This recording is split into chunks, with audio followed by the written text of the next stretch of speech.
Creepypasta time. I work as a waitress at a dinner, and I think one of our regulars might be the devil.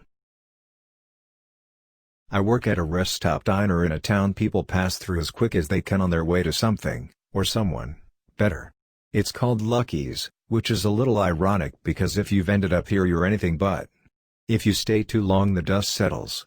Working at Lucky's you never see the same license plates twice, or faces for that matter. I've lost count of the amount of times the answer to my "where you heading?"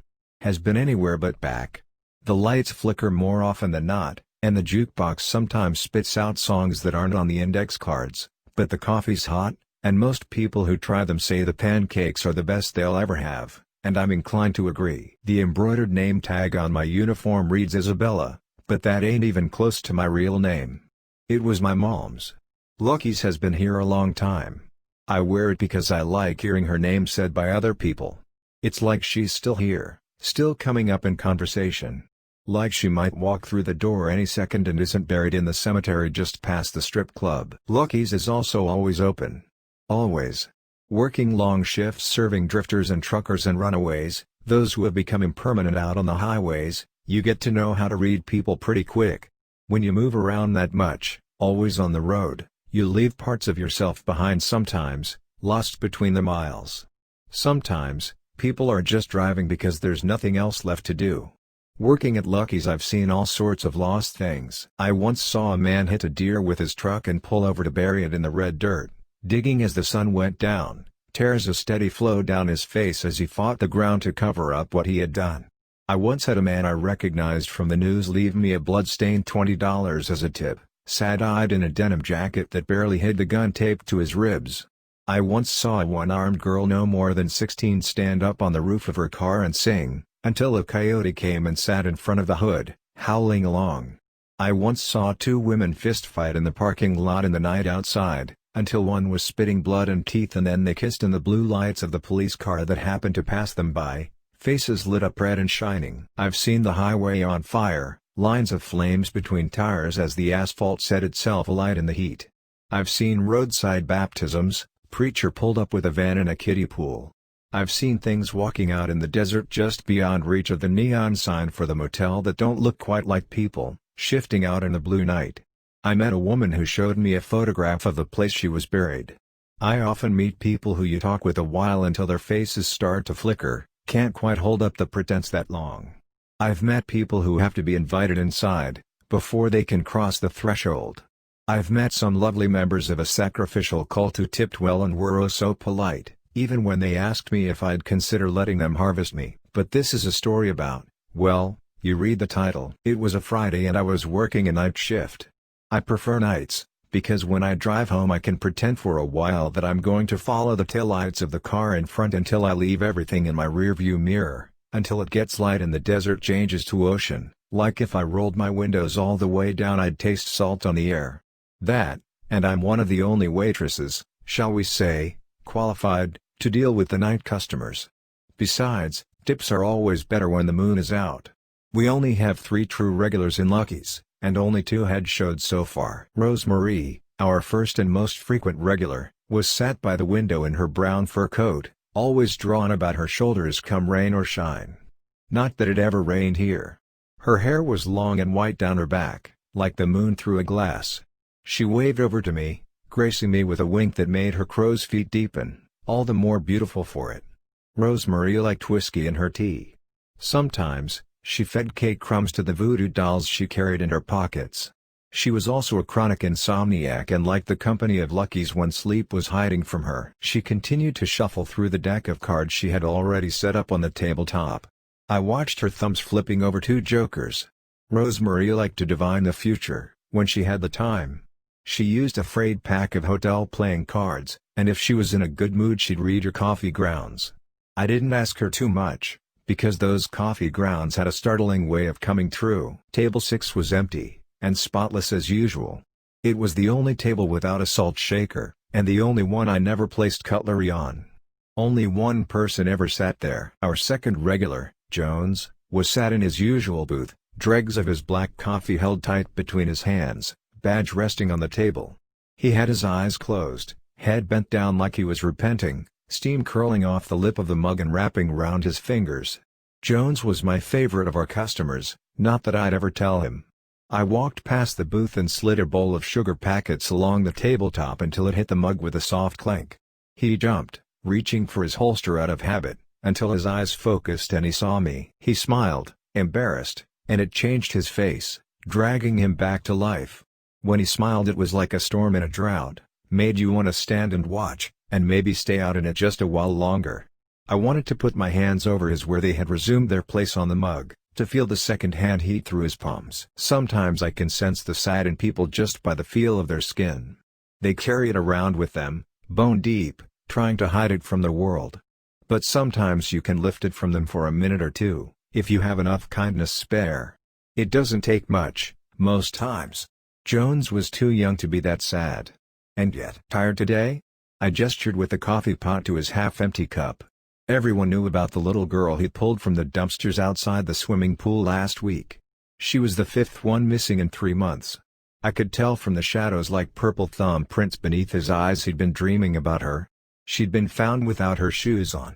He'd carried her to the ambulance in her socks, pink with little daisies on them, small in his arms like she was asleep. Lou the fry cook had cried when I'd told him that the other day. I really liked Lou. He was almost too big to fit through the service door, and had a tattoo of his dog just below the one of the angel of death on his shoulder. Lou sheds a tear for most things. The dead raccoons we're always finding by the back door with their hands missing. Whenever there's a new missing poster plastered over the cracked glass of the phone booth in the parking lot. Every time he hears "I Will Forever Hate Roses" when it decides to pop up on the jukebox. Big guy, bigger heart, always tired, Jones said as I poured. Another girl had gone missing yesterday. As I poured, I made sure to brush his thumb where it rested on the cup handle with the inside of my wrist, lifting out that sadness as far as I could. He smiled up at me, shy, and I smiled back before I could stop myself. I walked on to the next booth, 2 truckers with faces that had seen too much sun. One was showing the other the photos of his new baby in his wallet. He had tobacco-stained teeth, a scab on his cheek and wind-chapped lips, and his smile was the most beautiful damn thing as he talked about his kid, lit up like Christmas morning. He showed me too as I refilled his coffee, and I stayed and talked to them a while. The other trucker, with gold-backed teeth, told me how he'd used to drive pigs, but couldn't handle the guilt when he handed them over to the slaughterhouse. Said he'd look right into their pink faces through the slats and their eyes looked right back, bright and pleading like they knew what he'd done. Said he still dreamed about them. Now he drove freezers of seafood, specialty deliveries for fancy hotels. He'd never seen the ocean. Lou slammed the bell from the depths of the kitchen and I got back to work, taking orders from a woman with a Labrador who ordered hot dogs for them both, and 3 teenage boys in their blood-stained varsity jackets in the corner, who had $10 between them and asked for as many waffles as they could get. They often came in on full moons, leaving their bikes chained up in the parking lot. They were always hunting something, with their baseball bats, backpacks filled with bullets and their daddy's guns, but they were nice kids so I always gave them extra scoops of ice cream. Besides, I knew they needed the energy, because when they were hunting they had to run fast. Real fast. There used to be 4 of them. I cleared the table from the 2 women at the next booth on my way back. They looked to be twins, both dressed in long silk skirts and hiking boots, red hair piled up messy on top of their heads. Neither acknowledged me, not out of rudeness but because they were too preoccupied, packing up their bags, overspilling with maps and notebooks. I spied a roll of duct tape and a bottle of vodka in there too, along with some stakes and crucifixes. They were deep in conversation, waving their hands and I caught a little of it as I stacked their empty glasses, lipstick round the rims. "I know where I buried him, Sylvia, you don't know jack shit." We dug for hours and my mom always taught me eavesdropping was rude, so I left them to it and headed into the kitchen. But I got the sense that wherever they had left, whoever he was, he certainly wasn't there no more. I felt like telling them, but like my mom said, it's not polite to listen to other people's conversations. You never know what you'll wish you hadn't heard. Lou was dancing to the radio, swaying his hips to Sugar Hill as Dolly sang down the wires. He waved at me with the spatula he was using as a microphone. Carlos handed me a plate of pancakes. Carlos had worked here so long he'd known my mom, and was the only one who knew my real name. He sometimes came with me on the weekends to change the flowers on her grave. He always brought her desert flowers, growing from the same earth she was. Carlos was also the only one who knew the recipe for the Lucky's pancakes, and the only one that could cook them right. On days when he wasn't working, we had no pancakes. Simple as. That was just the way it went.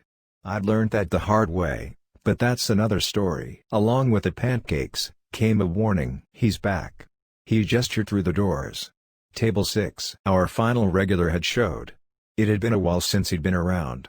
I hadn't even seen him come in, but that wasn't unusual. He moved in mysterious ways. I raised an eyebrow. Shit. Carlos raised one back. Oh shit. He tossed me the salt with a grimace, and I filled the pockets of my apron. Lou banged around in one of the staff lockers for a moment, until he emerged triumphant, waving a Bible that had definitely seen better days. He placed it on the counter next to the syrup jugs and flipped to a random page. We leant over his huge shoulders to read what it said. Keep far from a false charge, and do not kill the innocent and righteous, for I will not acquit the wicked. Lou shrugged and patted me on the shoulder. I don't get paid enough for this shit. I took the pancakes to table 6, which had been empty the last time I looked. It was now very much occupied. The man sat at table 6 was smiling as I walked over. If you could call it a smile. It was more like rictus, lips straining deep red at the corners of his face. His eyes kept darting from side to side, too fast to count, like his pupils couldn't make up their mind where they should be. His hands shook as I got closer, hovering like flies on a carcass. I tried to lean as far away from him as I could as I placed the plate on the tabletop, but as I pulled my hands away he darted his neck out fast, whipping his head up and tilting his face towards me. He sniffed in, hard, eyelids fluttering. He giggled, shrill like it was stuck on the roof of his mouth. I recoiled, trying to hide the urge I had to run back to the kitchen. There's something about hearing a grown man giggle that makes the skin crawl. Can I get you anything? I asked, faking bright. I take your name. He gripped one of the pancakes in his fist, turning it to mush. I tapped the name tag on my uniform. He shook his head, grinning, shoulders almost vibrating with this strange fluid roll as his smile slipped for a second, front teeth jutting suddenly, tongue sharply poking out.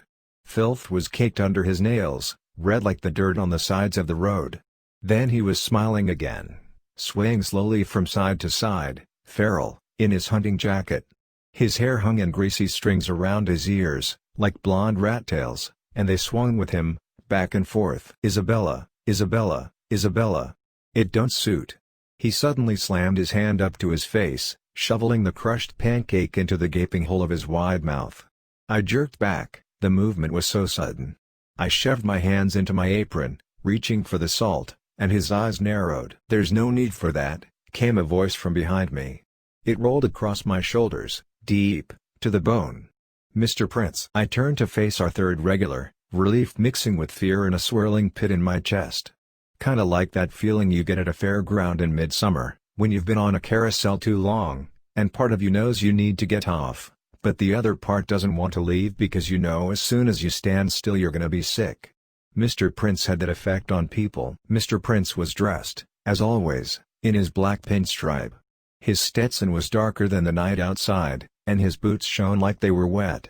If you didn't notice the upside-down crucifixes embroidered daintily onto his custom lapels, you'd think he was just a man with money, maybe mixed up in something a little shady, like oil, or pharmaceuticals.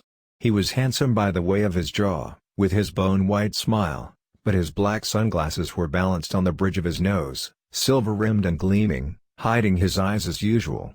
When he spoke it was a drawl, dragged up from the depths of the South. I'm sorry for my acquaintance. He's a little.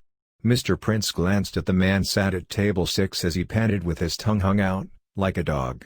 Overexcited. Mr. Prince sat down and the lights above the booth flickered.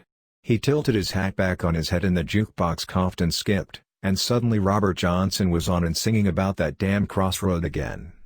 Mr. Prince popped a Marlboro Red between his teeth, and pushed the window open a sliver with the knuckles of his left hand. The silver pentagram ring on his wedding finger clacked against the glass. Mr. Prince smiled, the way snakes do when they're watching you from the grass on their bellies. The cigarette was now smoking between his teeth, although he hadn't moved. Besides, Leroy ain't the type for salt. He's just a man. He looked him up and down and his top lip curled. Barely. He turned to Leroy. "I see you started on my pancakes. But what's the point of good food if it ain't for sharing?" Leroy giggled that strange high sound that made me want to run, and shook a little. Everything about Leroy made me nervous, fight or flight getting ready to flood my system. Mr. Prince handed Leroy a menu. "Order whatever you want."